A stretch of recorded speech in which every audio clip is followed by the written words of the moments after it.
The Man Who Shorted America. How John Paulson made $4 billion during the crash. Tick, tick, tick.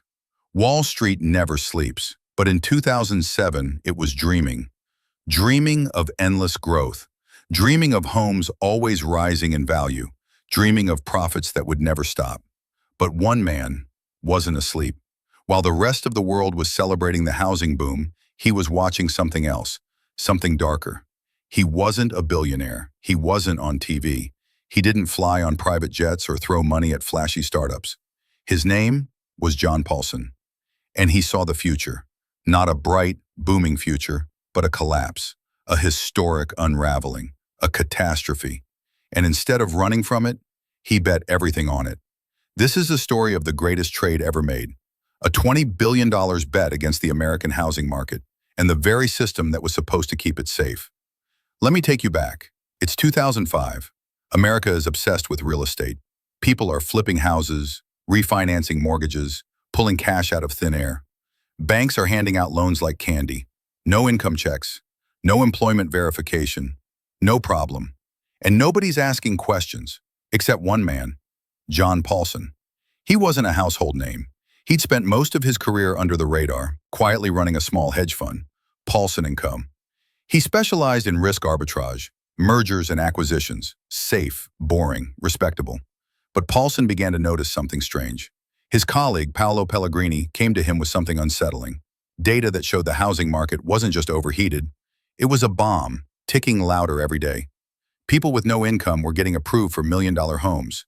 Banks were bundling up these risky loans, called subprime mortgages, into beautiful-looking financial products called mortgage-backed securities. They looked safe. They were rated AAA, but they were filled with junk, loans destined to fail.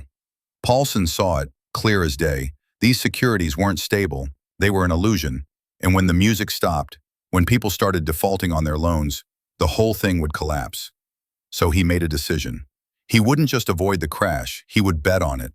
Enter credit default swaps. A credit default swap is like insurance on a bond. You pay a small premium, and if the bond goes bust, you get paid out. Most investors use CDS to hedge risk, but Paulson, he used them to create risk, to bet against the market. He began buying swaps on the worst subprime mortgage bonds he could find. At first, it seemed crazy. The housing market had never crashed. Ever. But Paulson and Pellegrini dug deep. They found mortgage pools with terrifying patterns. 80% of loans in one pool were made to borrowers with no proof of income. Another pool had loans with zero down payments. Some had interest-only periods that would reset in 2007. They were time bombs, just waiting. So Paulson bought swaps on them, quietly, aggressively. $100 million, then $500 million, then $1 billion. He paid premiums every month, betting that when those mortgages failed, the payout would be enormous. And no one noticed, because everyone else was still partying. Let's pause here for a moment. Imagine you're John Paulson. You've made a multi-billion-dollar bet. You're paying tens of millions in premiums every month. Everyone around you says you're wrong. The media is bullish. The market is euphoric. What does it feel like to be alone? That kind of conviction isn't normal. It's lonely. It's terrifying. But Paulson wasn't guessing. He was watching the data, watching the resets on adjustable rate mortgages coming due in early 2007, watching early payment defaults rise in quiet corners of the market. This wasn't a hunch. It was a time bomb. In 2006, the housing market hit its peak. Home prices had doubled in some cities. Construction was booming. Real estate agents were becoming millionaires overnight. And Paulson was bleeding money. Each month, his swaps lost value. His investors questioned him. "You're wrong, John. The housing market is strong." He listened. He nodded. But he didn't budge. Because he wasn't gambling. He had done the math. He had looked at the loans. He knew the truth. Then, in early 2007, something happened. People started missing mortgage payments. Defaults crept higher, then higher still. By the spring, it was clear. The dam was breaking. And Paulson was ready. As mortgage defaults soared, the value of the bonds Paulson had bet against plummeted. And his swaps? They skyrocketed. Banks were now desperate to get out of positions Paulson had entered months earlier. He had paid pennies for protection, Now that protection was worth billions. Bear Stearns collapsed. Lehman Brothers followed. Wall Street was in panic. But Paulson? He was calm. In 2007 alone, he made $15 billion for his fund. $4 billion of that went straight to him. Let that sink in. One man. $4 billion. In 1 year. It wasn't luck. It wasn't timing. It was clarity. He had seen the iceberg, and he turned before anyone else did. But not everyone applauded. Some accused Paulson of profiting from pain, of making money while Americans lost homes, jobs, retirement savings. The most controversial deal? Abacus, 2007, AC1.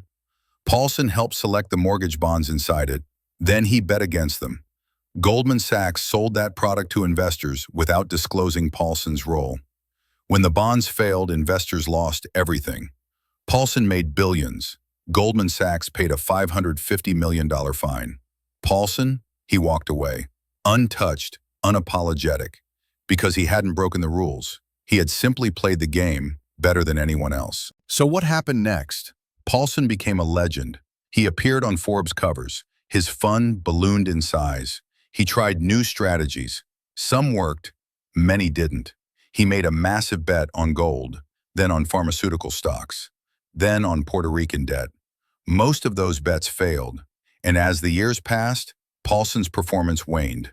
Investors left, his assets shrank. By 2020, Paulson closed his fund and turned it into a family office.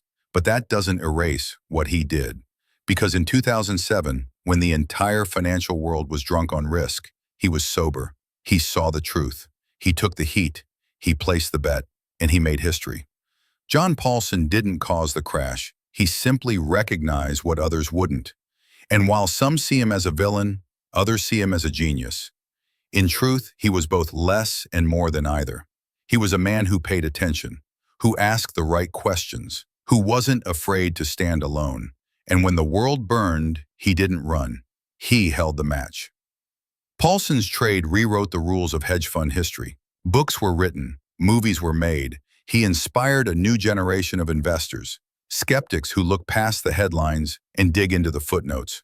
In classrooms, his trade is now a case study, not just in finance, but in psychology, in courage, in human behavior. How could so many people get it wrong? And how could one man see it so clearly? The story of John Paulson isn't just about a bet. It's about the danger of consensus thinking.